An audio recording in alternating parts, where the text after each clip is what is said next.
বাহ হুজুর বাহ, মসজিদে যায় আমিন আমিন করি আমরা, আর দোয়া কবুল হয় আমনের।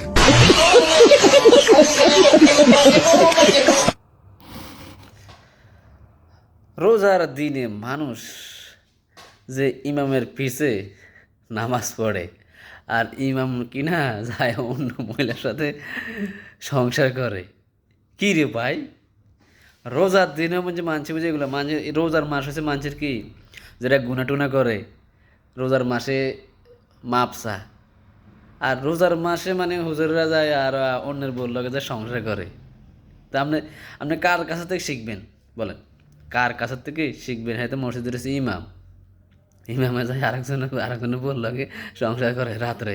হ্যাঁ, যে এরা শিখেবা আমাদেরকে যে রোজার দিনে গুনা গুনা করা হারাম, কিংবা বিভিন্ন যেগুলা মানে ইসলামে মানা আছে, অ্যালাউড নাই, এগুলা করা হারাম। কিন্তু কিন্তু মানে প্রথম সিরিয়ালে ওরাই থাকে, হুজুরাই থাকে প্রথম সিরিয়ালে। কিন্তু আবার এখানে কথা আছে, সব হুজুর না, সব হুজুর না, এমন সবাই তো আর ভালো না, আবার সবাই তো আর খারাপ না।